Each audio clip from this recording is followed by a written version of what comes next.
What is up, everyone? Welcome to Run Pure Sports College Basketball Preview Shows. I am Steve Boynton, Steve Boynton BT on Twitter. Closing in on the start of the college hoop season. We're less than 3 weeks out from tip. We kicked off previews the other night on Monday with the Big Ten, knocked out the SEC last night. You can find those on YouTube or if you're a podcast guy on Apple Podcasts, Spotify as we complete each conference. We're here tonight to talk about the Big East, home of the reigning national champion UConn Huskies, who were just an absolute wagon for us late last season. Got to bring in Gav first. Conference probably most prominent for us in like the daily fantasy streets. You know, those Saturday noon slates are always filled with Big East games. What's going on, man? Yeah, I'm excited for the Big East. The top of this conference is as good as it's been in a long minute. There's a couple teams that I just freaking love this year. And then I also got, some hotter takes too, involved in some other teams. So we'll see.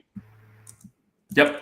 And then we got to bring in Troy Macker from Bet Rivers, who's back with us for another year. He was on with us for last season's Big East preview show.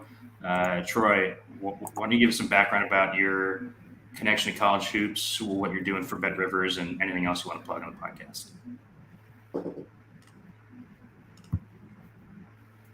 Yeah, man. Thanks for having me again. I feel like when we did this last year, there were like 5 or 6 sneaky good teams in the Big East, but nothing was really for sure. Even with, I think we thought UConn was going to be good, but like there were just a lot of questions with a lot of upside. And now this, I'm not entirely sure who the best team is this year, but I just know there are like 5 or 6 really, really, really good teams. My background in college hoops, I've been doing this since, graduated college in like 2008 and, started a blog with my buddy Rob Dosser, and we kind of took off from there and traveled the country covering college hoops and got ourselves full-time jobs working in sports. Rob still is plugging away.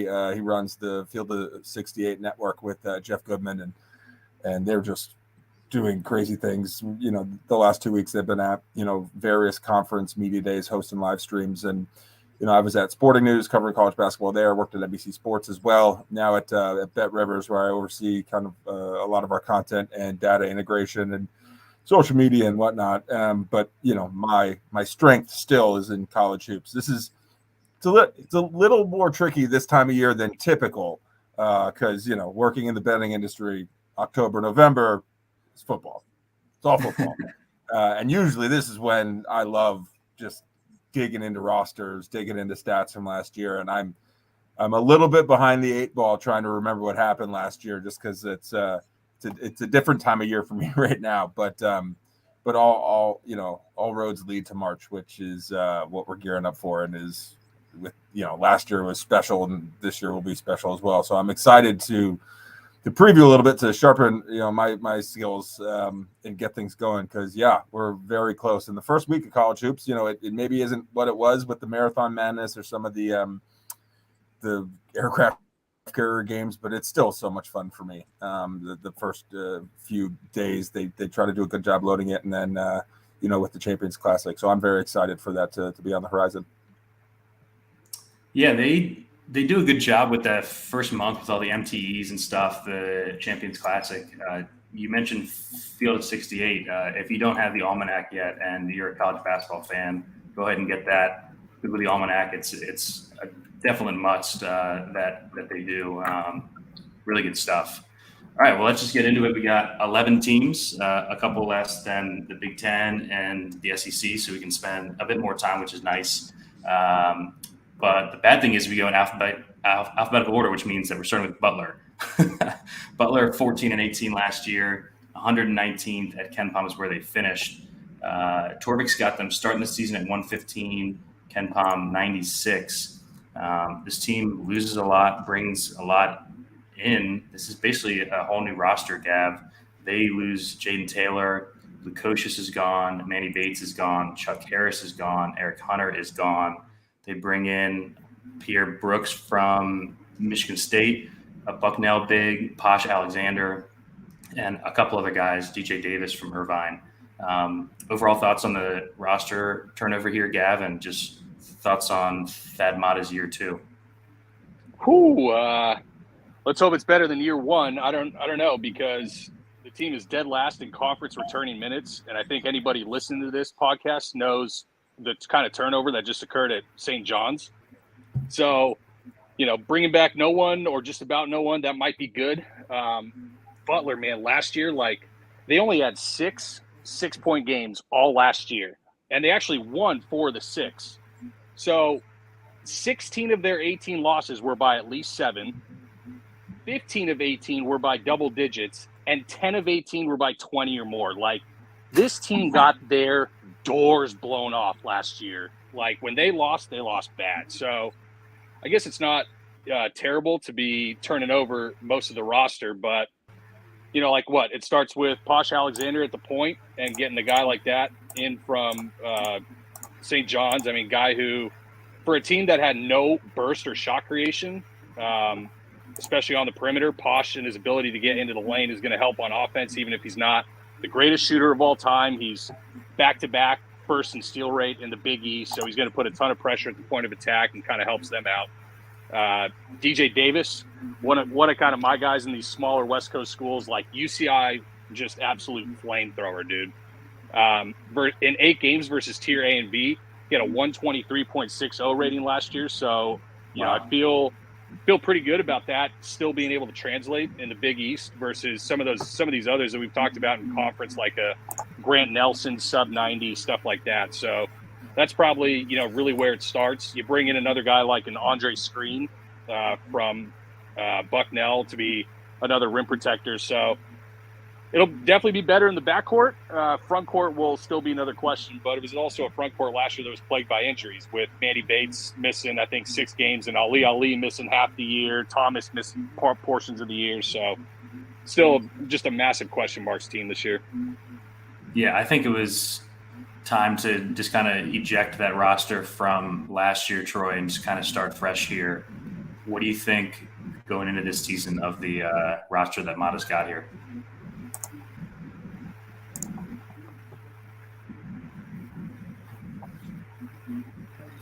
Yeah, so I'm not in love with the roster. In love with the 2 players that have previously been discussed. A massive fan of Posh Alexander, one of the most entertaining players when healthy last year in the Big East. Just a dynamo. Big fan of his. It'd be interesting to see if he can continue to produce and be as electric at what I imagine will be a little bit slower of a pace, not like glacial, but Butler just in general has played a slower pace, and Thad Matta, his teams are very aggressive on the defensive end. But I think getting him is important because he is a game changer, and this Butler team is going to be undervalued by pretty much everyone in this conference, save DePaul and maybe Georgetown or St. John's struggles.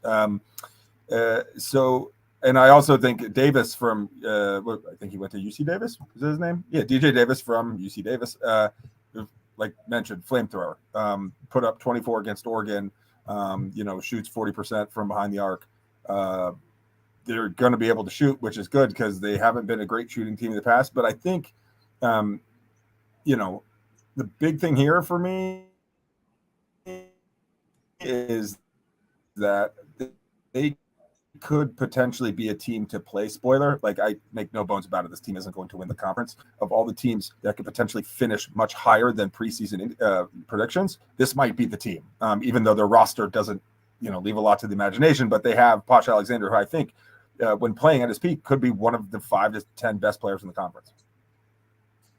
Yeah, I think Posh is going to kind of set the identity for him, Gav, here. And yeah, I mean, with unknown could come upside, right? Like it's a whole new team. You've got a lot of new faces. We know that Mata's a good coach long term. Is there anywhere to look here for DFS, you think, Gav? Posh in certain spots. Pierre Brooks they got from Sparty, who was kind of logjam there on the wing when Akins was out. He had a couple good starts there, and I think he's starts at the 3 here. I think he's at least an interesting piece, like a guy who could pop if given more opportunity. What do you think? Yeah, for DFS, he's probably a guy that comes in underpriced for just the flat out minutes that he's going to get. Now, what he's going to produce out of those, I think, is another question. Can shoot a little bit. I can't remember if that was like the PKM it was like the weekend of, might have been a different tournament that they were in, but yeah, like it was the game Michigan State and Oregon. We're missing like 6 combined guards between them or something ridiculous. We got to see him play and produce. Yeah, I think that's probably like, a budget guy. I don't know if it's going to be the first place you look, but it's going to be a guy that you fill a roster out, but it starts with Posh and DJ Davis. All right, let's get off of Butler. Let's go to UConn here. National champs, 31-8 last year. Obviously, end the season number 1 at Ken Pom. Torvik's got them 3rd coming into the season. Ken Pom 4th. They lose Sonogo to the NBA, Jordan Hawkins to the NBA, Andre Jackson to the NBA. But they bring in a bunch of freshmen, 3 guys in the top 60, including number 9, Stephon Castle here, Gavin.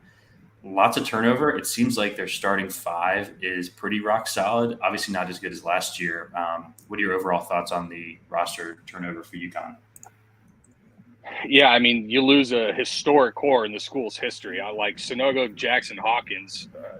That's probably the best since Ben Gordon, Okafor, and Rashad Anderson, 2 decades ago maybe. And you bring in Cam Spencer. Klingon obviously stepping into the role that he's going to step into, given what he played last year, is almost like kind of getting a new player, but we also know we're going to get. So yeah, I'll tell you what, the team is good. Personally, I'm definitely lower on this team than consensus. Part of my reason being is I really worry about athleticism and how it translates to the defensive side, where they've had back-to-back years as a top 10 2-point D. I think it was the 7th best adjusted defensive efficiency last year. I just have a really hard time, even with Klingon cleaning up way more down low than Sonogo did on the defensive end. Some of these perimeter guys I have major questions about, especially like a Cam Spencer guarding in space in a spread out man-to-man defense. So yeah, I think this team personally is more in the 15 to 20 range versus most everywhere else that have them top 5 to 7-ish. I mean, even, Bart Torvik has them 3rd, Ken Pom has them 4th. So yeah, that's just kind of some of my issues, but it's when you have a team like this, it's more nitpicking, right, than anything. Stephon Castle is a freshman, has an extremely impressive mid-range bag, creating for himself, going over guys, 1 dribble, 2 dribble fakes. He's got a lot, but it's not the most vertically inclined game either. So, I don't know if he's going to be able to mop up some of the defensive issues that an Andre Jackson or a Jordan Hawkins were able to do just with their pure athleticism. But yeah, that's kind of where I'm at with them. I don't know if that's going to be popular, but yeah, that's where we stand. So Troy, first question, is it reigning national champs or current national champs? And then what do you think of the roster turnover here?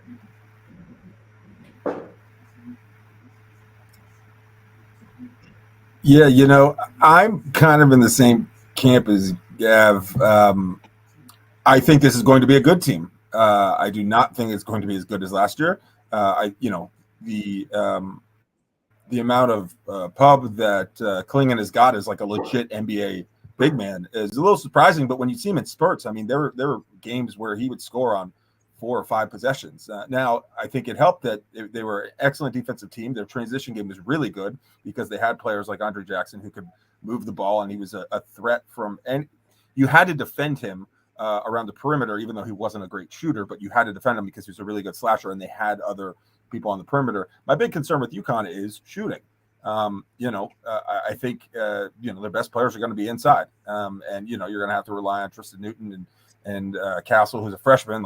He's going to hit a wall at some point. So I'm very concerned about the backcourt here. That is to say that I think this is one of the 4 best teams in the league. And the quality makeup of their roster is in the top 3 or 4, but I think it is far more imbalanced than it was last year. I mean, when UConn was on, both at the beginning of the season and then in the tournament, their roster construction was excellent, and everyone on the court, they could put out so many balanced different lineups that could hurt you in different places, but didn't expose them in a lot of different places. And I think there'll be a lot of more exposure this year. And, even with solid rosters and solid lineups last year, they struggled.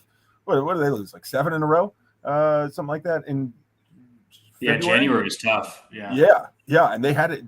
No one make any bones about it. Like they had a really, really good team. So I am concerned about who's going to be hitting shots. How are they going to create shots if it's not 2-point looks inside?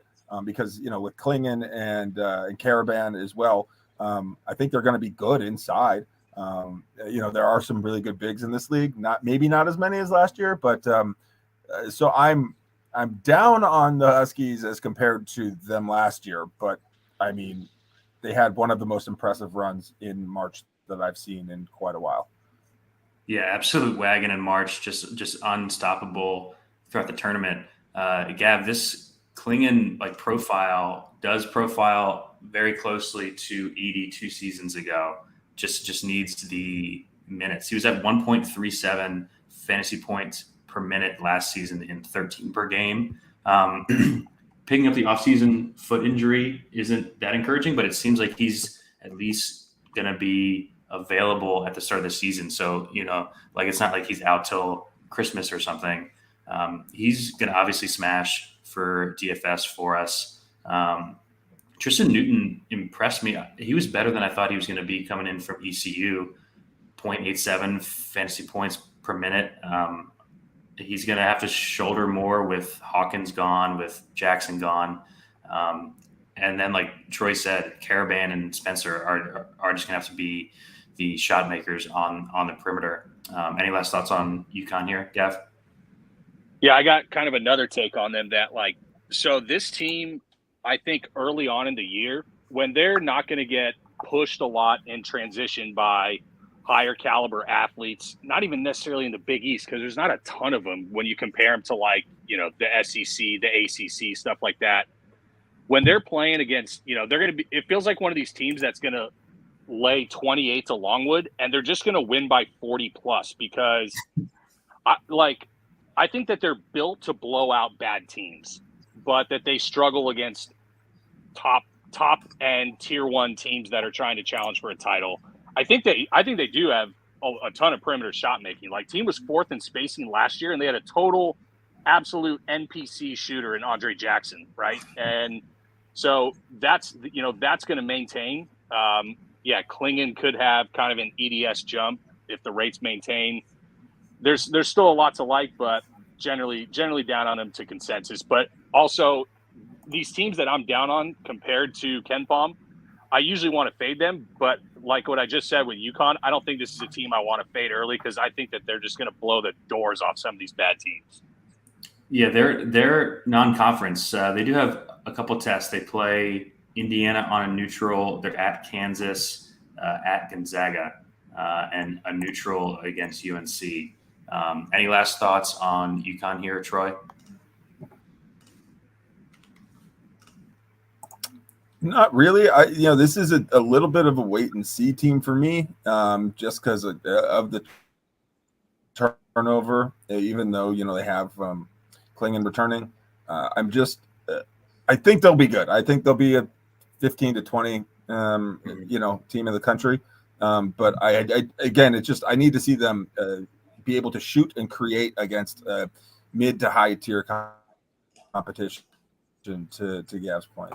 Yep, agreed there. All right, let's move on to another really, really good team here. Creighton, one play away from the Final Four last year. Awesome team, 24-13, 12th at KenPom is where they finished. They start the year 4th at Torvik, Gav, and 12th at KenPom. They lose Nemhard and Kaluma to the transfer portal, but they bring in Stephen Ashworth from Utah State, just going to plug right in there at the point or possibly the 2, with Alexander. What are your thoughts on, those small moves that they made in the offseason and then their outlook this season? I love this team. Yeah, I mean, I wouldn't necessarily call them small moves. Nemhard was probably a top 10 player in the portal. Kaluma is going to be a future NBA or so. On the surface, those losses seem bad to me, but those 2 guys were also the 2 stickiest points of the offense. And I think this regresses more to looking like the Creighton of old with the Zagorowski, Ballack, Mahoney, Jefferson, Bishop team of the ball is just skipping everywhere. There's 4 legit 3-point shooters. I mean, 4. There's 3 elite 3-point shooters. Mason Miller is going to have some of the most butt-naked open 3 looks where he can tie his shoes, because the 4 other guys you have to worry about on the floor are as good as anybody in the country, with Ashworth, Trey Alexander, Baylor Shireman, and Kalkbrenner. I think the spacing improves. It's hard to say that they improve because they were literally number 1 in shot quality spacing last year. But Miller's more of a 3-point threat than Kaluma was. And, man, Ashworth, you got to guard him from the damn locker room. So it's going to be this team is so good. It's such a repeatable style. You know, it's a heavy drop coverage, rim funnel defense. You're funneling it into one of the best defenders in the nation who doesn't foul. In Kalkbrenner, it's high assist, high 3-point rates, but it's not Alabama where you live and die by the 3. I think for me, this is I'm going to be quite high on them. I would say definitely higher than 12. Fighting with Marquette for the lead for the conference tourney, or for the conference regular season in my eyes. Yeah, I think it's them or Marquette here, Troy. Good point on Kalkbrenner not fouling. 2.3 fouls. Yeah, go for it. Oh, sorry. Yeah, I'm. It's interesting with the losses they had, Kaluma and Nemhard. I'm not that I'm not concerned, but like I don't think it hit them as hard as it could have, because I think. You mentioned Mason Miller. I think he's going to take a major step up in minutes, and he can slot in right to what Creighton does well, which is move the ball, get open, and shoot threes. I think there will be minutes to be had for Francisco Farabello, who will take a step up. Again, these and Stephen Ashworth is a huge addition. A lot of people didn't watch Utah State play. He's very good. He's very, very, very good. And that's on top of Trey Alexander and Baylor Sherman, who's just a gamer. Love watching him play. The one I haven't mentioned is Ryan Kalkbrenner, because I was kind of unimpressed with his season last year. All the hype in the world, people were expecting him to be,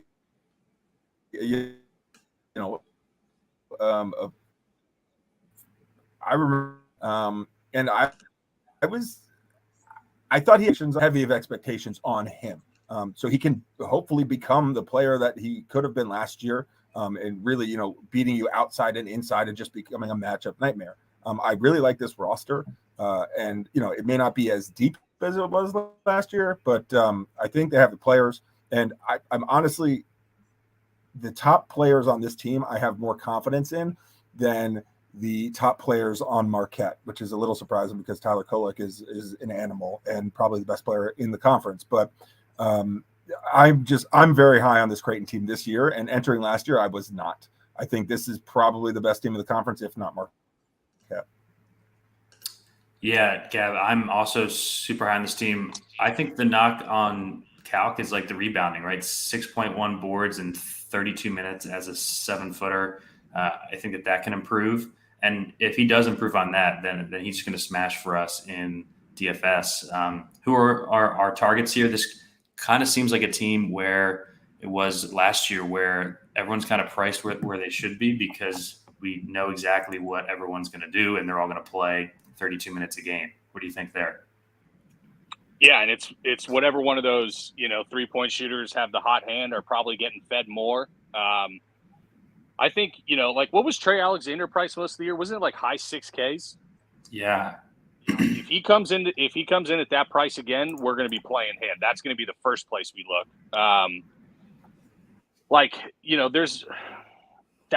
And then Mason Miller, I think, is going to be an interesting punt. Do they play King and Kalkbrenner on the floor at the same time? I mean, I don't think you need to, nor should you. Jonathan Lawson is there too. Could he slide in and play a wing position? I think it starts with Trey Alexander and his price, and then it's kind of wait and see from there. If Kalkbrenner is still around the 8Ks, then we're probably playing him out the gate. Otherwise, it's more tempo determined of who their opponent is. Yeah. All right, let's move on to DePaul here. Awful season last year, 10-23, 135th at KenPom is where they finished. Torvik's got him 123 to start the year. KenPom 110. Gav, this team loses basically everyone they had contribute last year. Emoji Gibson's gone. Javen Johnson's gone. Ongenda's gone. Errol Penn is gone. Yor Ane is gone. But they bring in some transfers. They've got Elijah Fisher from Texas Tech, Chico Carter from South Carolina, Mac Etienne from UCLA, Jeremiah Odin from Wyoming. Whole new roster here. This is kind of like Butler in, ejected everything out from a bad team, bring in a bunch of transfers, and let's see how they mesh. What do you think here? Yeah, it's like Butler if Butler didn't bring in any good players in the portal. That's kind of where it's at.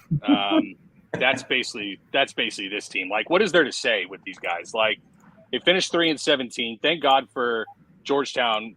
Sorry, Troy, but winning 2 games in the last 2 years in conference play. Like, and DePaul's 7th in Big East returning minutes.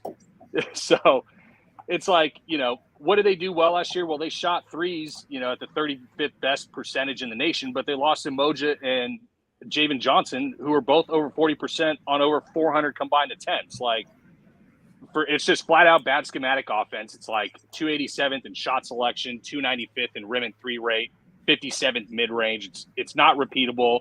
Caleb Murphy hasn't posted an O rating above 86 in his life at the college level, and he's been there for longer than he should. He's just such a net negative. Like, Chico Carter was actually a pretty good shooter, for what it's worth. Did shoot 47.5% from 3 last year in 25 starts. 3 years ago at Murray State, shot 42%. So maybe he's a little bit of a bright spot. But other than that, it's like, Jeremiah Odin was just kind of a wing, just kind of a guy. Jaden Henley, shot well from 3, but who knows? It was barely over on 1 attempt at Minnesota, so who knows what we have in him. Yeah, it's like they're going to be – their contest that they're fighting this year is not to finish dead last in this conference. Yeah, agreed. What do you think here, Troy?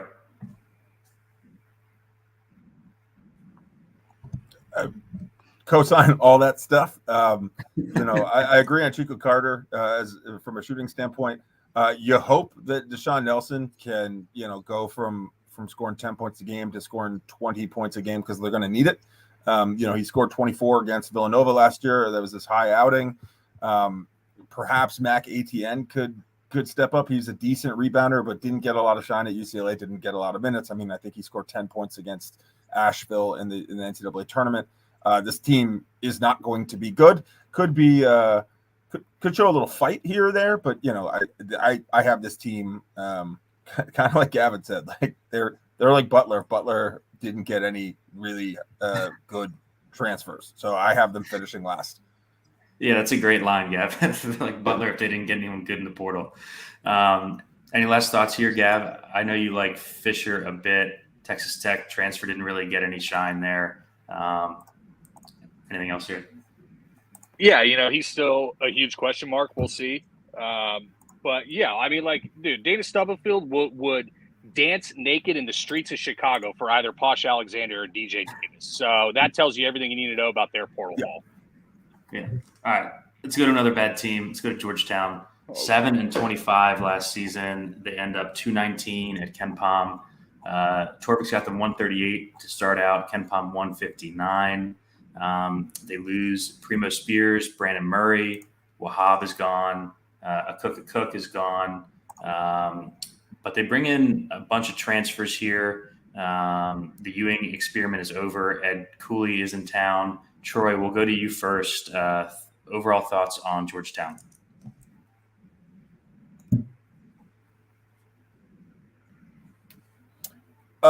Thin roster, very thin roster. But I think my biggest thought on them is Ed Cooley. And the thing I know about Ed Cooley is he is going to make his team work, and he is very good at making people buy in. And he had players at Providence who were stars who did everything. Like LaDante Henton was a high school All-American, high caliber recruit, and this dude was diving on the floor, rebounds. Like this guy was averaging like 15, 8, and 7. Like, he's going to get that out of a lot of players. And I think he'll be able to get that out of a lot of transfers. So he's the type of coach who can coach up a thin roster. I think Jaden Epps could be a big scoring factor for the Hoyas this year. I heard that he scored like 40 points in a private scrimmage in the past week. Again, preseason exhibitions. How much do they mean? We don't really know. I was actually kind of a fan of Ish Massoud at Kansas State. So I think they're not going to be as bad as last year. So that's a step in the right direction. I do think that teams like Georgetown and St. John's, because of the coaches that are there now, could be like the ultimate X factors in this conference. I do not think either of those teams are going to win the conference. But I'm talking about, Butler as well. I think Georgetown is a team that could finish higher. Now, they've been so bad for so long, which is a small snapshot. But when you're a fan of a team, if your team's bad for 3 years, it feels like forever. But I think they could, finish in the 6th range if everyone buys in to Ed Cooley, and if he's able to hit the ground running. They're going to play. Yeah, like Providence over the last 5 years has played in some of the most entertaining basketball games, competitive basketball games of the season. I felt like they were playing overtime every week, and that instills confidence and just toughness and integrity and fortitude and all those things that Georgetown did not have under John Thompson, Patrick Ewing, or John Thompson III. So I think this is a huge change for the program, hopefully for the better. I don't think they're going to be all that great, but I think they could finish. I think I've seen a lot of places have them finish 9th or 10th. I could see them finish 6th, 7th, and potentially better if everything clicks. Because sometimes you bring in a ton of transfers and they all click without having to be on campus a long time. It's just it's like a summer league or an AAU team. People bounce around all the time. So very interested to see how Georgetown does early on because we don't really know. So I'm excited as a fan, and also just, it's Georgetown's one of those teams people say like the sport's better when they're good. And I tend to agree with that, even though I'm a fan. So I'm very excited to see what Ed Cooley can do with some of these transfers and see if they can make some strides in the right direction, because they only won 2 conference games last year, so they can't do much worse. Yeah, that was Gav, 2 more than they won the year prior. So that's yes, it was. Yeah, Gav, I think we'd all agree that the Big East is better when Georgetown is winning more than 2 games in conference. They got a couple interesting transfers here, Epps, Massoud, and with Jay Heath there. I think like the top 3 is interesting at least. What are your thoughts on the roster? Yeah, when you lose Primo Spears and Brandon Murray, pretty much every single shot that went up last year is now up for grabs.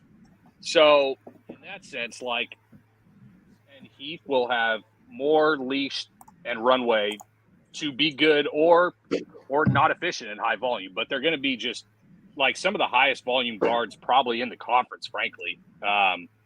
There's not as many teams that are as reliant on 1 or 2 players, I think, as these guys are going to be.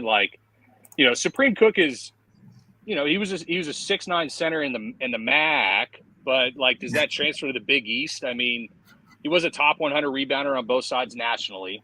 So maybe he's an above average hustle rebounder big in the conference. Here's the thing I will say that matters for DFS. So Cooley's first year at Providence, they went 15-17. They went 4-14 in Big East play, right? Not the greatest, but that year they had 3 guys ranked in the top 10 nationally in percentage of teams' minutes played, and the 4th guy was in the top 300. So that, to me, with the roster that they have given here, and it's probably Epps, Heath, and maybe it's a Styles. I don't think it's going to be Ryan Mutombo couldn't crack minutes on a team that didn't finish inside the top 200 2 years in a row in KenPom. So I don't want to hear about his breakout. Nothing, right? But it's going to be Epps, Heath. I don't know if it's Ish Massoud. It might be Styles, whoever the 3rd guy is. I know that we're just jamming these guys in DFS until they have their prices right. They're just for the minute and workload that they get, they probably should be 7-5 guys minimum. Yeah. All right. That's enough on Georgetown. Let's go to last year's. One thing on that I would like to say. Yeah, go ahead. Is to Gav's point is Ed Cooley of all the college coaches is the most like Tom Thibodeau in NBA. He will grind his players out, like work them really hard and gets the most out of them. And one other thing, there's a fascination that Georgetown people have with history, legends, people who've come before. The best thing going for Ryan Mutombo is his last name. It was the same thing with Trey Morning. The best thing going for him was his last name. Same with Victor Murasan. Great last name, mediocre player. I mean, no offense there, but size is going to be an issue for this team. But I think they will be able to shoot and just be aggressive, because that is what Ed Cooley's done for his entire career. Yep, and to that point, that Providence team last year, Hopkins 35 a game, Carter 32 a game. So he finds his guys and he rides them. Let's go to Marquette here. 29-7 last season. Awesome season for Shaka. 10th at Ken Palm is where they ended. Probably end up higher than that if Kolek doesn't have the hand injury in the tournament. Torvik's got them 14th to start out. Ken Palm 11th. Gav. They lose Max Prosper here. They don't really bring anyone in, but I don't really think they need to bring anyone in. They've got the Max Prosper replacement already on the roster. What do you think here, Gav? Yeah. Hard not to love this team. Nobody saw the year that they had coming. Everybody had them, maybe at best 7th or 8th in the conference, and they just blowtorched the league by 2 games. Where it wasn't even in question who was winning the last week and a half of the season. UConn had that one bad run. Creighton had Kalkbrenner with mono and dealing with shit during the year. So I think the top of the Big East will be better this year and more competitive. But yeah, replacing Omax is going to be tough. So 14, almost 15 points better per 100 on offense and 8.7 better on defense. That's basically like 23.5 points per 100 possessions better and now to get really nerdy, when you ratio down for Marquette's 68 possessions, that's like 16 net points per game to replace with Omax on both sides of the ball. So that being said, I love David Joplin. I don't know if he's definitely not going to be the defender that Omax was, but I also think he's much more of a perimeter threat than Omax. Shot over 50 more threes in 65% of the total minutes, and was super efficient. I think he was over 40%, but just a team that plays some of the most aesthetically beautiful offense that you'll see in the country. Finally, all clicks for Shaka. They bring everybody back, and everybody on the bench who saw Sperry minutes is a year older as well. So yeah, it's hard not to love this team. I took this team 40-1 to win it all. I think I took 7-1 to win. I can't remember if they're in Maui or Atlantis, but I took them there. I just love this team again. Yeah, Troy, thoughts here? Pretty similar roster as last year. They just lose Omax. Yeah, and I don't think that Osa Ighodaro gets enough national pub. He's great. I think he could take a step up in his game where he should be a 14-8 guy, and in a league that's traditionally run by big men has been far more perimeter oriented with some of the top teams, especially with Marquette last year and Creighton as well. But I think that when you have a senior-laden team that has done it before, with the guys returning and Shaka Smart, who's found his groove at Marquette, this is an ideal program for him and the way he teaches and the type of players he's going to get. They're going to be good players, some great players, but chip on their shoulder. It's a different. Texas was a different beast, and he is a far more educational guy who wants maybe doesn't want all the 5 stars because he can get really good results out of 4 stars, 3 stars, guys who aren't getting all the shine. And I just really like how much experience this team has. I love their head coaching. I love that they can shoot. And yeah, like you mentioned that a lot of people picking them 7th. I think I picked them last year on this podcast to finish last or second to last. I said their roster was I think I said 9th. Basically terrible. And I think maybe I didn't put Georgetown last because I can't do that. But I mean, egg all over my face. I don't know if at 40-1 to win the national championship, really good odds, but I don't know if I would pick them. Just like, who do you think's going to win? Size, other than Iguodala, like a little bit of a concern for me. But they keep shooting even without Omax. If Tyler Kolek can do what he did last year, like this is a deep run team for sure. Yeah, I think that, as they progress in the tournament, it's going to be kind of matchup based with them just because of their size. Gav, is there a better point guard in the country than Kolek? 7.5 assists per game last season, over 1.1 fantasy points per minute. You don't see that out of a point guard too often. The breakout for Cam Jones was absolutely real last year, averaged 15.1 a game. I think that can even go up here. DFS thoughts, Gav, with this roster? Oh, yeah. That's what it comes down to. We know the pace that they're going to play, especially when they can turn teams over, teams that don't take care of the ball, and they get extra offensive possessions is when we want to play them, even more frequently. But yeah, dude, Cam Jones can hit from 35 feet, and he's mega crafty around the rim. Now Joplin steps into, he's going to be probably the first place we look. I think this guy has the potential to be like one of the 5 to 10 best offensive players in the conference, just with what he's shown in spurts, and now kind of gets handed the keys to that last starting role that Omax vacates. But yeah, I kind of agree with Troy and Oso. Like another year kind of system as the dude, here's the thing about Oso is he's going to put a lot of these elite bigs on the other good teams, Kalkbrenner, Klingon. He's going to put them in really compromising situations away from the rim, defending dribble handoffs, defending sideline pistol 21 screens that are going to be where they're going to have to move their feet in space a lot that Oso can do. So, yeah, I think we're probably looking Joplin first, and then, matchup dependent, Tyler Kolek. Keep in mind, with DFS in this team, I don't know if that, with the bench being a whole year older, you got Ben Golds. We haven't even really mentioned Stevie Mitchell and kind of what he means to the defense, but Sean Jones, Chase Ross, these guys being a year older, another year in the system, being more trustworthy in Shaka's eyes, I wouldn't be surprised that this is another team that is so deep that we see starters get much earlier hooks early in the year that they did last year when they were low in Ken Palm, trying to prove something, mega chip on their shoulder type scenario, personally. Yeah, I think that's fair. All right, let's move on to Providence here. 21-12 last season, 40th at Ken Palm. Cooley is obviously out. They start the year 45th at Torvik, 54th at Ken Palm. They bring in Kim English from George Mason as head coach here, Gav. They lose Ed Croswell. Noah Locke is gone. Jared Bynum is gone.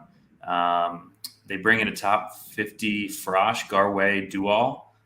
Josh Oduro also comes with Kim English from George Mason. What do you think of the roster turnover here, Gav? Two just absolute studs for us in DFS the whole season, Hopkins and Devin Carter.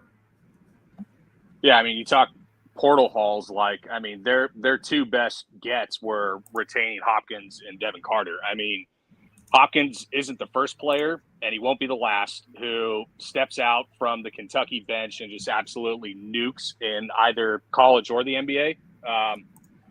The thing I have with this team is Kim English any good? I still don't know. 34 and 29 ATS in 2 years at George Mason kind of says yes. 5th place in the worst year in A10 history last year, collectively year wide. That's not the most inspiring. But yeah, when you add, two adults like Josh Oduro and Devontae Gaines to a team that already has two potential first team all Big East threats, and what we've seen them been able to do, God forbid Devin Carter shoots better than 30% from 3 on the year.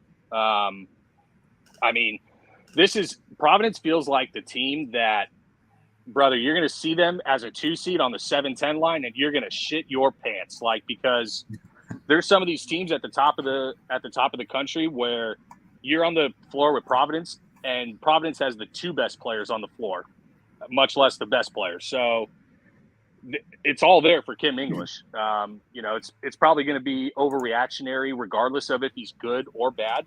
But, man, the pieces are there. The starting 5 is pretty elite given where they're being seen in the market, kind of in the 50-ish range. Yeah, I'm higher on this team too. Where do you stand, Troy?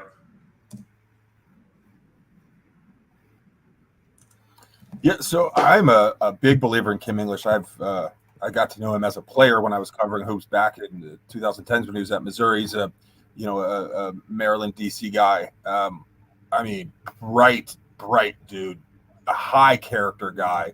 Has been a rising star in the coaching ranks for 5-6 years. I mean, he was at Colorado for a year, he was at Tulsa for a year. The A10 stunk last year, but no one anticipated George Mason being as good as they were with a first-year head coach. He connects with his players. He's a young guy, but he's very seasoned. And I think he's going to get a lot out of this team. I got a chance to watch Josh Adora play, and he's really good. There might be concerns if he can take it up at the next level, but he put up like 25 and 15 rebounds in a couple games. The way English is going to want to coach his team is not going to be all that drastic for Ed Cooley. It's going to be different, but it's going to be a lot of movement and a lot of up and down. And I think they have the guys, a lot of, potential matchup nightmares. I think they're going to beat some of the 1, 2, or 3 best team of this conference once or twice. I think they're going to pull off an upset once or twice because of dudes like Bryce Hopkins, sorry. And so I'm not really sure how to gauge this team. It's a little wait and see. I think they could be really good, but I also wouldn't be surprised if, it is a steep learning curve for Kim English. It's just a tough league that beats you up, even though they have one of the best players in the conference. So I'm very excited to see what happens here, but I'm probably the least confident on where I think they're going to finish because there's just a lot of moving pieces, I think, to see how it plays out. Yeah, Gav, I think that this team has got a good chance to kind of break, or as good a chance as any to kind of break into that top tier just because of how strong the starting 5 is. Any other thoughts here on them? We're obviously going to be playing a ton of Hopkins and Carter. What about the ancillary pieces? Oduro, Fernandez, Gaines, guys like that who he brought with him from George Mason. Yeah, I have the note on Oduro was, it was actually weird. Last year was his worst O ratings against tier A and B in the last 3. So he was over 100 in tier A, B each of the last 2 years prior to that. So down year when the whole A10, he's on the top of the scouting report. He's a multi-year all A10 guy. I think he's going to be fine. And, a guy in Kim English who has already seemed to be post-heavy with Oduro, I think we can kind of expect that to get plenty of touches on the block. I think Devontae Gaines is another interesting case. Shot 34 and 39% the last 2 years from 3. His first 2 years from 3, but last year it dropped to 30.6%. He also battled a wrist injury right in the middle of A10 play. So I would expect that to easily go up. He also holds really good defensive BPR marks. So he's going to profile as the perfect 3-and-D super senior type of guy, glue connective wing. I think he might even be the first place that we look at for DFS because he comes in underpriced. It wasn't like he was blowing the doors off statistically at George Mason. But he also another guy that had a 112 rating in 7 tier A/B games and 119 in 5 tier A games. So I expect him to be just fine with the transfer up.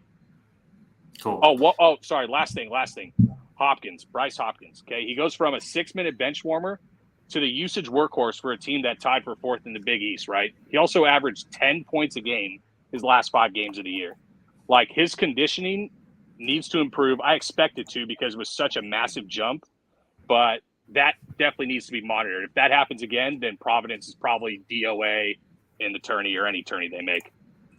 Yeah, he did sputter down the stretch there. All right, let's go to maybe the most confusing team in the Big East last season, Seton Hall. 17 and 16 is where they ended up, 58th at Ken Palm. Both Torvik and Ken Palm have them right at 55 to start the year, Gav. This team loses Tyrese Samuel to the portal. Indefo's gone. Odukale's gone. Trey Jackson's gone. They bring in the fire hydrant, though, from St. John's. Adaiwusu is here, and a Austin P transfer, Hutchins Everett, who I think might get some run here. This is definitely Kadari Richmond's team. Can he be consistent? Can he stay out of foul trouble?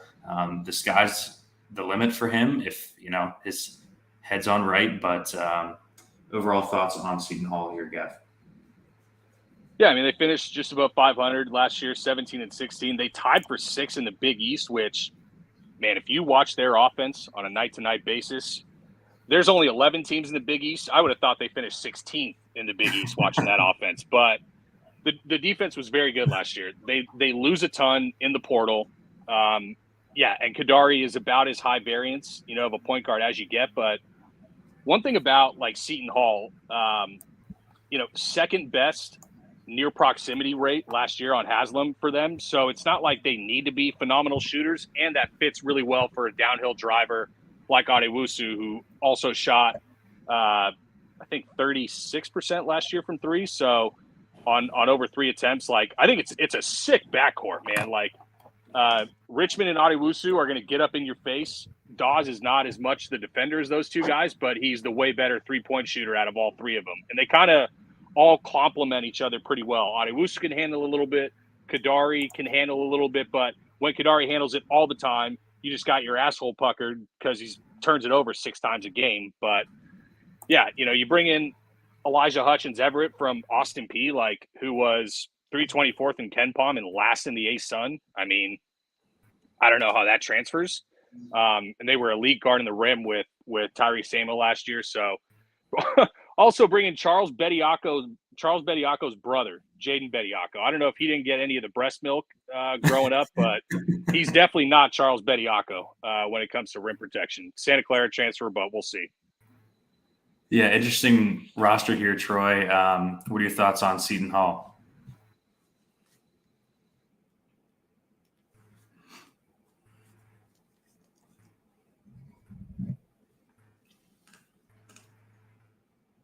Oh, we might have lost Troy there.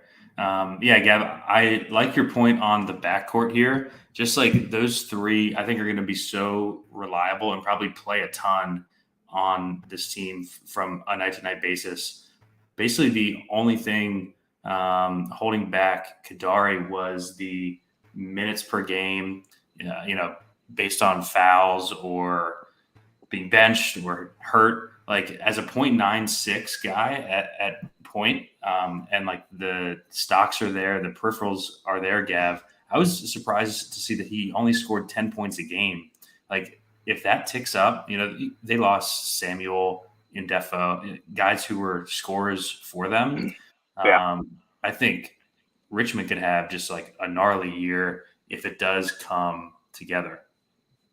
Yeah, let me read out just some of his game logs shooting wise last year, and you tell me if there's some upside and ceiling still built in given the lack of efficiency. Okay, 4 of 15, 6 of 17, 3 of 11, 1 of 10, 5 of 12, 4 of 12. Like, there's plenty of times where that's partly why he gets benched too. Like, his sometimes he'll get 8 looks at the rim and make 2 of them. Where it's just you can't really put him on the floor because he's half burying you. But he should, in all honesty, threaten the first team all conference this year. With the role that he'll have, the couple shooters around him in the backcourt, the front court is mostly just going to be just rim defense. And these guys should combine for such a lion's share of the usage that I think all 3 of them are going to be in play for DFS almost nightly. Yeah, and I think that we just kind of ignore the front court, at least to start the year, right, Gavin, and just kind of see how that plays out. They might just kind of all cannibalize each other, spread out usage, and just kind of rely on the guards moving forward. Troy, do we have you back here? We're talking about Seton Hall.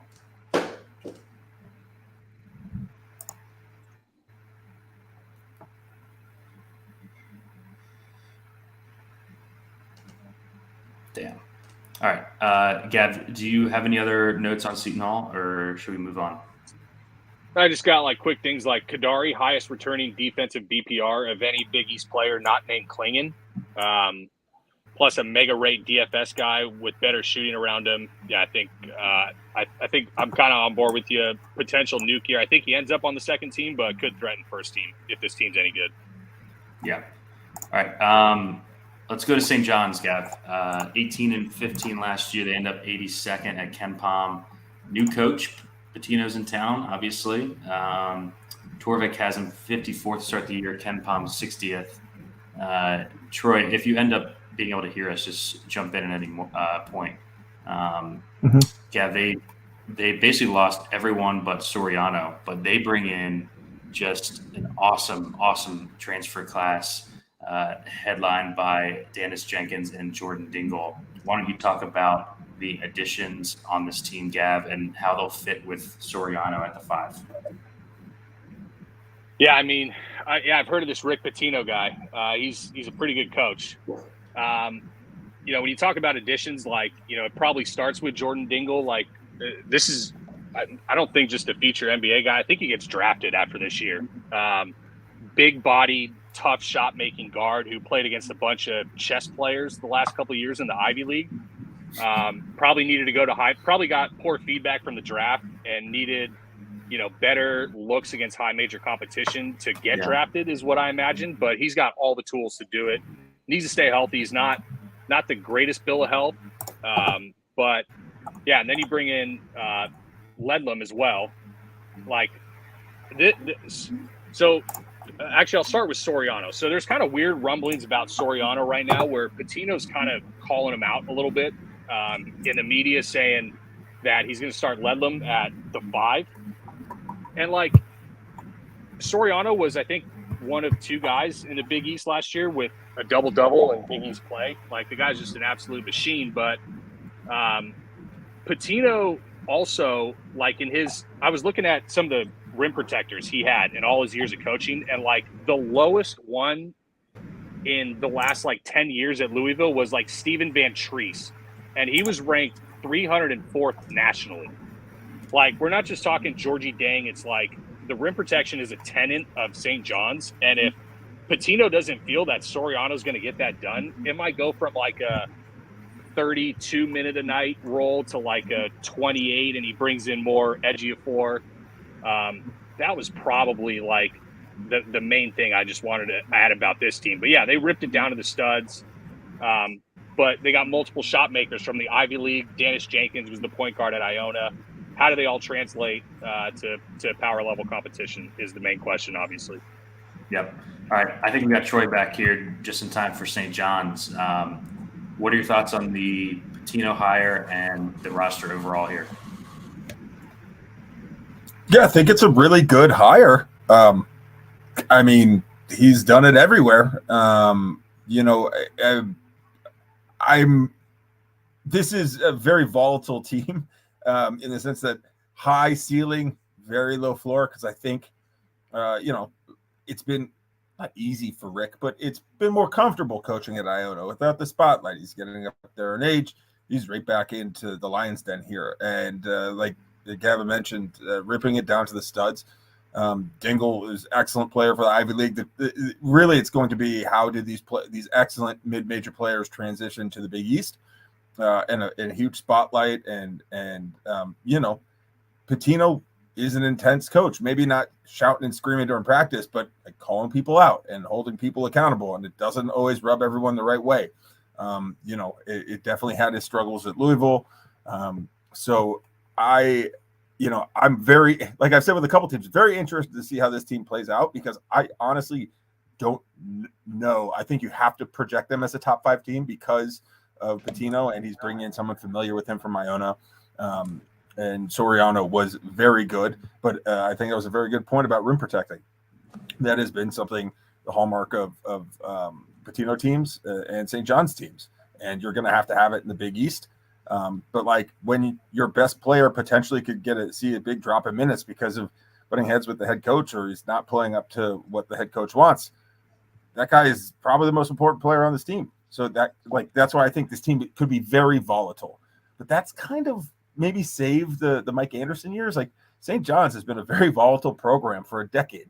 When Lavin was recruiting, top 5 recruiting classes, but like who was going to play, who was available, who was, didn't have to sit out because of potential violations. Maybe it's not that, but the volatility of this team is very high. Could be really good, but also I think if things don't mesh, I think potentially could be one of the weaker teams in the conference. I'm very intrigued by the potential here, though. Yeah, Gav, I think I'm a bit lower than consensus on this team just because of the depth. Like if you get out of the Dingle, Jenkins, Soriano tier, what do they really have on the bench behind these guys? So I want you to talk about that. And then just the change going from Anderson to Pitino as far as style of play, tempo, stuff like that. Yeah, I'll start with tempo. So 2 years out of the 16 that he coached at Louisville, they were outside the top 200. So it's going to be at least an average to potentially above average tempo. But during that span, it went all the way from as fast as 12th fastest to as slow as 268 fastest. So it's going to be wait and see on the tempo. I'm not really sure, but that's definitely one thing to keep in mind. It's not going to be the back-to-back first number 1 fastest tempo in the country that they had the last 2 years. That's the defense is another thing about St. John's. Like, yeah, Pitino, you would say had better recruits, better prospects, better players in his late days at Louisville. But they were, each of his last 7 years at Louisville, they were top 8 in adjusted defensive efficiency, including first twice and then second and third one time each. Jim Root had an unreal stat. In Pitino's 16 high major coaching years at Louisville, he's had more teams finish first in average defensive efficiency than finish outside the top 40. That's gnarly. Like, there's no way this team doesn't play defense, which, I have him in the second tier of teams. After you have the top 4 and Marquette, Creighton, UConn, and somebody else we'll talk about, they're pretty much there with Providence with me. Like, they have all the potential in the world to make it to the second weekend, which would be overshooting current market expectations. But how does it all come together? It's also, like Troy said, a very wide range of outcomes team. Yeah, I think Providence I would have Providence over this team, but also with a much narrower range of outcomes for them than the St. John's team. Any last thoughts on St. John's here, Troy? This team's going to press. They're going to trap at half court. That's been a staple of what Pitino's done to the defensive point. So, hopefully some of the backcourt guys they brought in can do that, because that's just been something that, the Louisville teams did so well especially in making some deep runs in the tournament, is causing frustration and being able to maximize extra possessions, which Pitino loves, because he loves having shooters who can maximize those the extra possessions. So I think I'm far more down on this team just because I don't know, but that's the fun part, and it's great when you're excited about a team that you don't know anything about, because the head coach is Rick Pitino, who's back in the spotlight. I think that is another thing that's good for the sport, to have him not just getting some shine in March because, hey, he's going to make the tournament and be with Iona, but, back in the driver's seat in Madison Square Garden. Yeah, we are going to see some big time, like Saturday afternoon games with Pitino going up against these top 4 teams come the new year, Gav. All right, Raftery's going to have all the stories during the call when he's still drunk from the night before off gin and tonics. Oh, it's going to be awesome. All right, let's go to a team, Gav, that I know that you are higher on than most. Nova, 17-17 in Neptune's first year there, end up 51 at Ken Pom. Both Torvik and Ken Pom have them around 20 to start the season, so fairly large jump. They do lose Cam Whitmore to the draft. Caleb Daniels is gone. Brandon Slater is gone. they bring in a trio of transfers that I think are really nice pickups, starting with TJ Bamba from Wazoo, Tyler Burton from Richmond, and Hakeem Hart from Maryland. Gav, why don't you give us the rundown here on Nova? Yeah, just while you were kind of giving the intro, I had to remove my pants before talking about this team. I could go on a 30-minute dissertation about this team, but boy, it's fucking coached by Kyle Neptune, for the love of Christ. I mean, if this team is coached by Jay Wright, what are they? 10? 8? Top 5? Yeah. Something like that. I mean, a lot better. I think it's probably, a lot lot better. I think it's probably the best 3-trio haul in the portal of anybody in the country. Like, I think one of Villanova's biggest issues last year was, it was like, other than Cam Whitmore taking terrible contested shots and hoping that, his NBA pedigree would shine through, there was no shot creation. There was no athleticism on this team whatsoever, which hurt with, on the defensive side too. It wasn't as crisp of a Villanova team as we've seen before, but the lowest 3-point rate a Nova team has had in the last decade nationally is the 31st highest. Okay.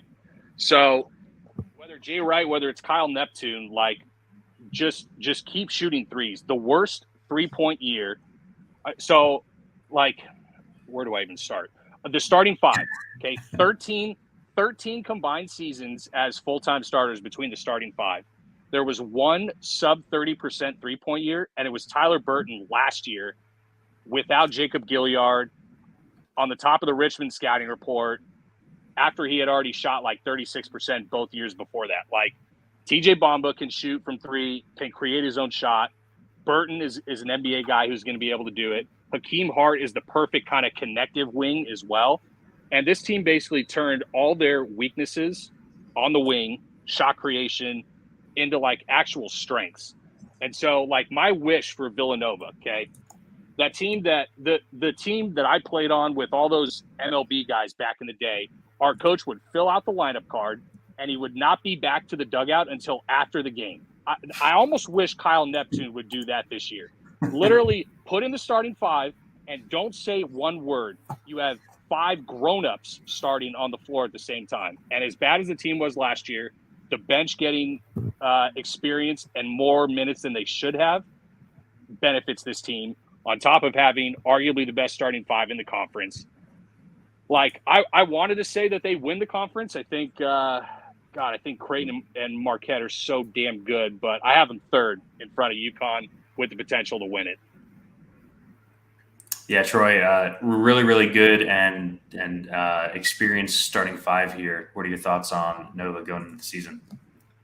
So I'm really glad Gavin started with what he started with, because I was going to say my biggest concern is the head coach. And I don't love criticizing head coaching because it's tough, and it's kind of like referees. Like, the players miss shots, and we hammer referees and coaches far more. I'll be honest, even when they hired Kyle Neptune, I didn't think he was the guy. It's really hard to replace the guy, and I didn't think he was the guy to replace the guy. And last year was a struggle. Certainly it hurt.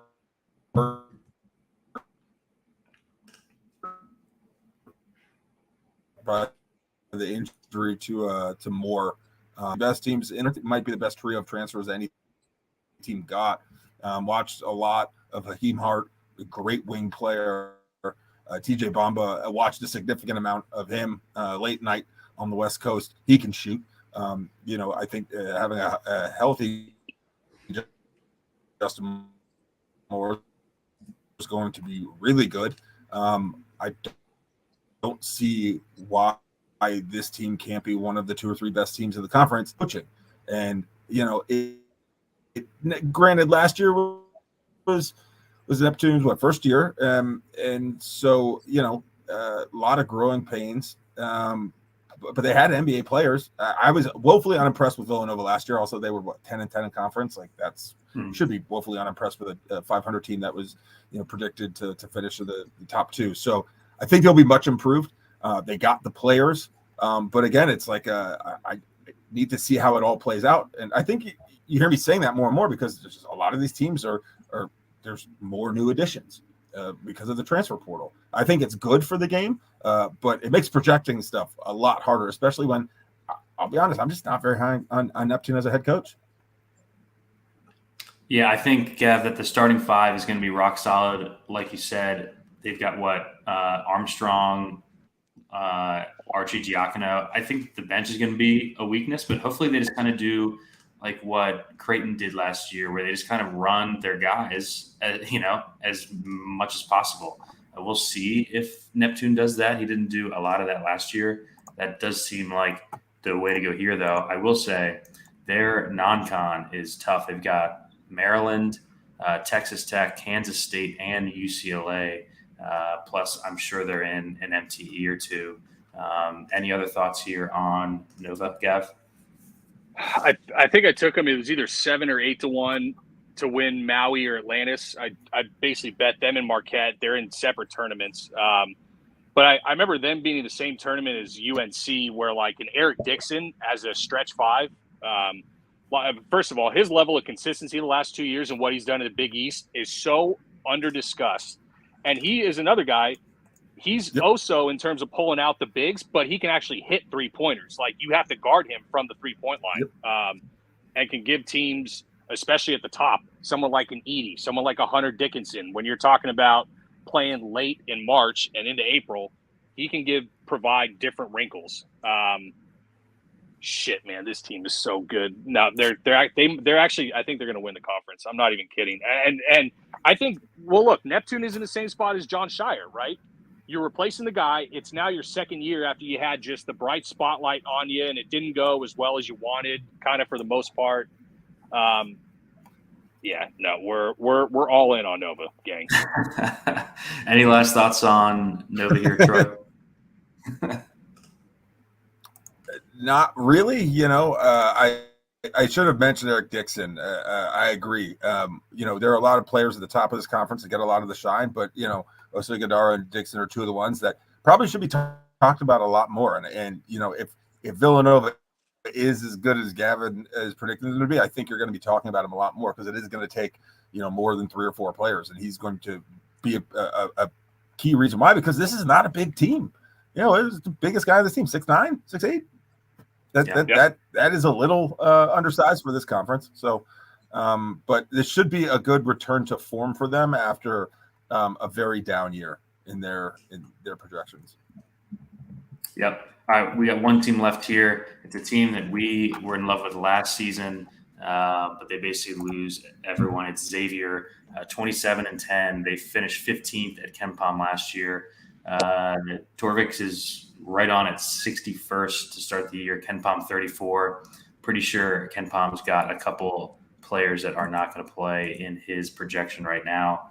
Gavin, we loved this Xavier team last year, but they lose Sule Boom, they lose Colby Jones, Jack Nunge is gone, Adam Kunkel's gone. Just 4.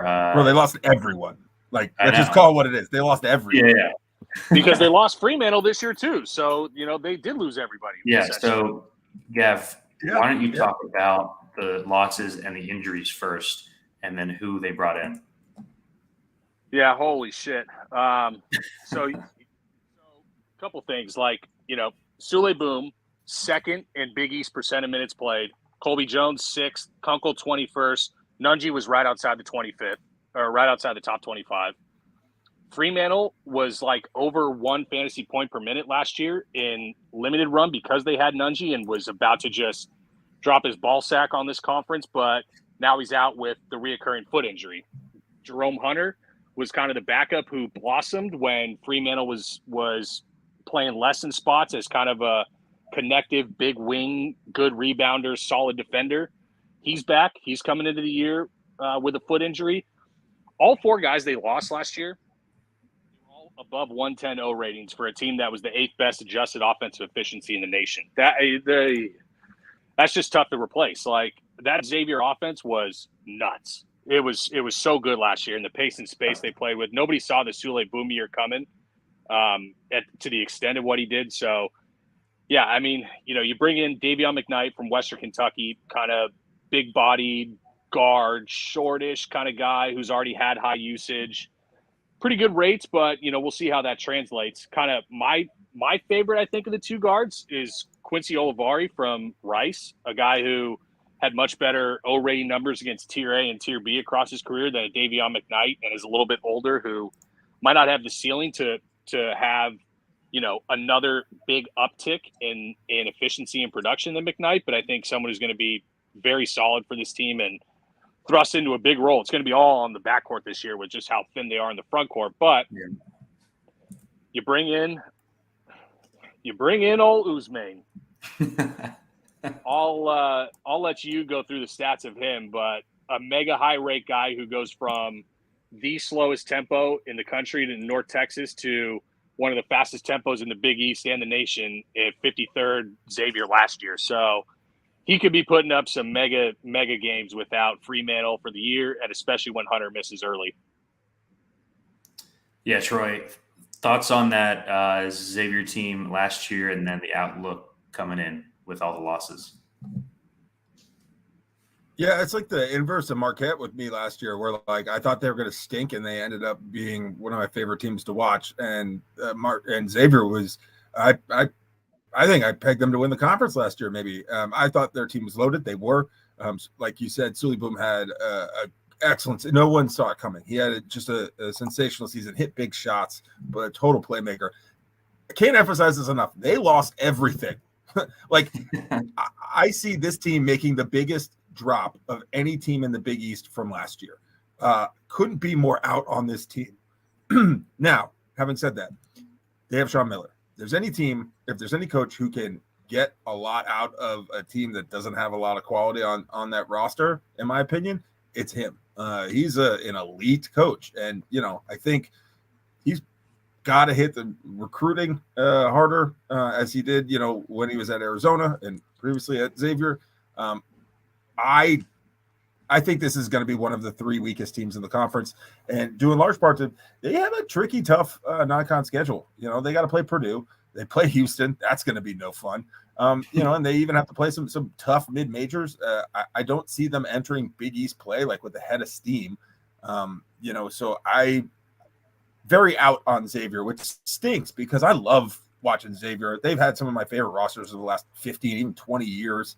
But I think this is the rare down year for the Musketeers, which doesn't happen very often.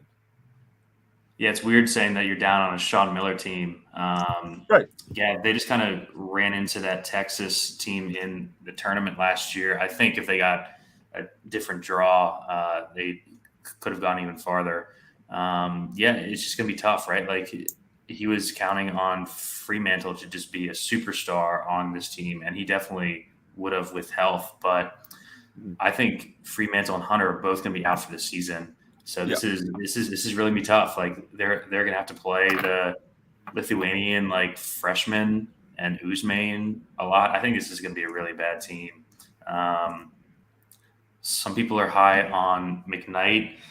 I don't know. I didn't see him play too much, but we've had him on certain DFS slates, especially early in the year. Seems like he just always flopped against the better teams. Any last thoughts on Xavier here? Yeah, McKnight was barely a 1-to-1 assist to turnover ratio guy. That's not Sule Boom. We haven't brought up Desmond Claude. Troy, are you ready for the Rob Doster bashing segment of the pod?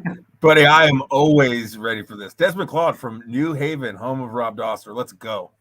That's why he now I get to say this because Steve knows I'm as big a Doster fan as anybody, and I am a heroin junkie you never live for with the guy. Anything. I'm a heroin junkie for anything Field of 68. I don't care what it's about, just feed it to me. If it's about college basketball, I'm in. Right? Yeah. He's got Des Claude on the second team all conference. I saw that. Are we ready? Are we ready for that kind of Des Claude breakout? No. It's not I'm gonna happen. absolutely not. I can tell you why I'm not, because that means that we're going to have to give Rob his flowers. And the only reason he put him on there is because he looked at the roster and was like, oh, he's from New Haven. I'm from New Haven. Let's go. New Haven has great pizza. Get out of here. You're going to have a guy in the second team from one of the three worst teams in the conference? No, thanks. fireman guy wasn't even on the second team. So, take it for what it's worth. No, we're just messing. But, I think Des Claude he's going to be a better real-life player than he is going to be DFS asset. I think so much usage is going to be bottled up with McKnight and Olivari. And Claude is going to be more of kind of I think, high-end 3 and D. So, yeah, to an extent, that's a breakout. But, the second team, we might be getting a little bit ahead of ourselves there. Yeah, Doster's got him second team over Baylor Shireman. I don't know about that. All right, let's wrap up with a couple things that we always do at the end of the show. We'll each pick our first team all conference, and then we'll pick a couple of breakout guys here. Troy, we'll go to you first for your first team all conference. What do you got here? Oh gosh, I'm gonna put Klingon,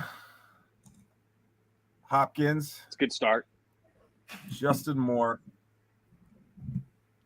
Hey, let's throw Tyler Kolek up there. I don't know why I didn't mention him first. What is that? 4, and then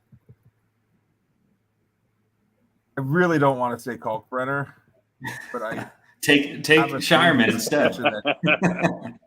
Yeah, take Trey Alexander. Shireman's my favorite Trey player. Alexander could have a year. I'll put in Creighton. Someone from Creighton. Yeah, someone from Creighton.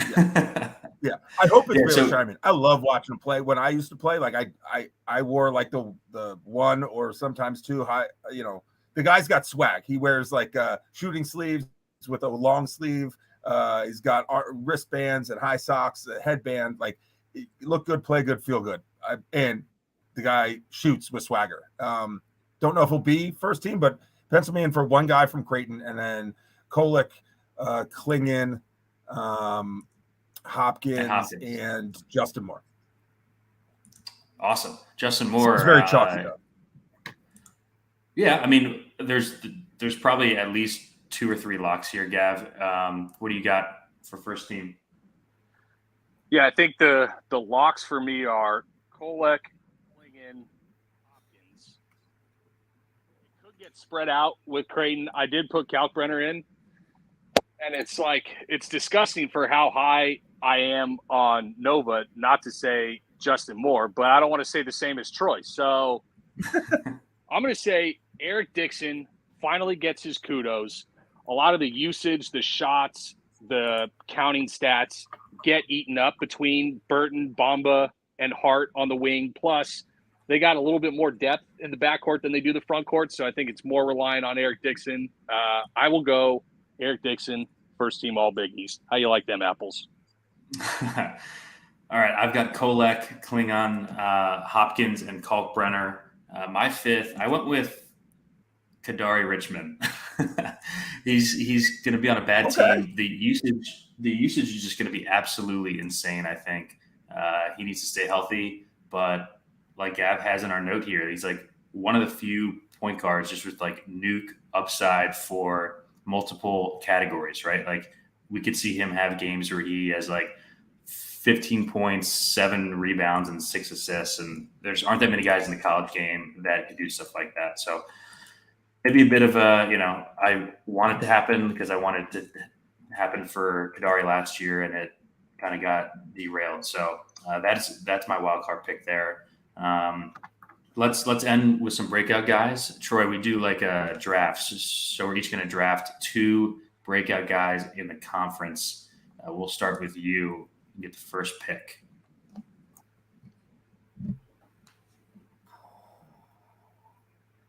I'm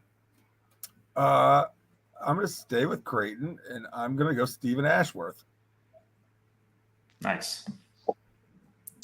Do I have to pick my second one now, or is it comes back to me? No. We're gonna do a draft. Okay. Gav, first pick. I know it's gonna be someone greasy. Just give it to us. No. I got to save the greasy one second because I know you're not going to pick him anyway. So I got to play optimally. So I'm going to say David Joplin for Marquette. You're talking about a guy who had a nationally ranked O rating last 2 years off the bench, steps into a mega role on a team with elite spacing when he's an absolute flamethrower three-point shooter.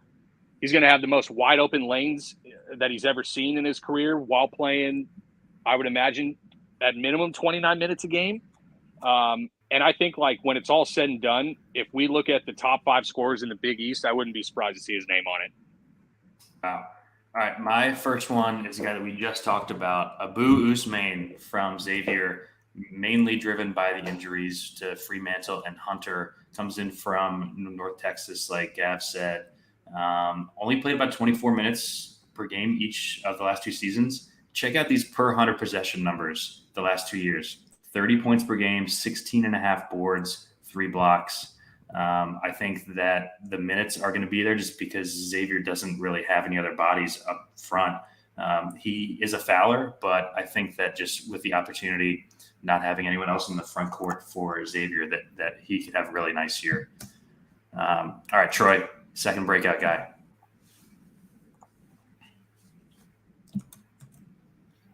Okay, so I'm going to do something that I kind of did last year. So I believe for one of my breakout guys last year, I said Adama Sanogo, and it was like, well, what? No. And I was like, no, he's going to break out and become an absolute national star. And it took a little time, but during that tournament, he absolutely did. Like, let's not forget, he was fasting for Ramadan during the tournament. And so he was not, eating or drinking from like sun up to sundown, and still about that. Just feasted on everyone. So with that, I'm going to go with Osei Iguodaro. He's one of the better players for Marquette, but I am expecting him to become a nationally talked about player. I think all eyes are going to be on Tyler Kolek. This is going to be one of the 2 best teams in the conference. He is going to take that next step into be a nationally relevant player, not just talked about on podcasts like here and, guys who cover the conference, but being talked about as one of the better players in college basketball. Love that. We love Oso here. Gav, all right. Hit us with it. What do you got? Now, look, last year I said Javen Johnson, and you spit in my face. You spit right in my face. And look what he did. Now, on that same team, we're going right back to the well. When you lose everybody, somebody's got to break out in that wide open pace and space. I'm going to go Elijah Fisher at DePaul. This is a 5-star kid from Canada, okay? Really rangy, athletic wing, right? He grows up on the water on Lake Ontario. Not only does he go to Lubbock, fucking Texas, but then he gets to deal with not only an anemic offense, or we'll say an offense not inclined to bring the most out of player skill sets. On top of having to deal with the Mark Adams shit show controversy, he gets log jammed behind a couple guys. Now he goes to a worse team. Elijah Fisher will have a phenomenal year as one of the big breakout shining spots of the conference. You heard it here first. Well, I can't talk shit because you did call Javen Johnson on the same team last year, and he had a great year. The reaction I got was utterly disgusting. It was disgusting. Because it was a disgusting pick, but it did work out. Well, you know what? All right. My second guy is going to be Jaden Epps from Georgetown. I think he's going to play a ton. I think he's going to have the ball in his hands a ton just because of the makeup of this roster. He was, put in a really tough spot. Sky Clark leaves that team, and they just kind of thrust him into the starting lineup at Illinois. Average over 10 points per game after Clark left. I think he's got some interesting upside. He's still young. He's only a sophomore. So on 2 bad teams is who I have the breakout guys just because, the minutes and role are going to be available. So, I'm going into the season with Abu Usman and Jaden Epps. It's all uphill from here. All right, we are right at an hour and a half, just like you said.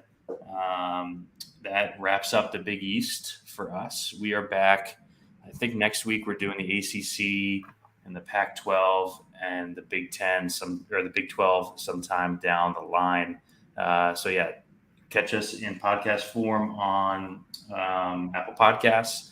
We'll be here on YouTube as well. Till next time, for Troy, for Gav, I'm Steve. Later.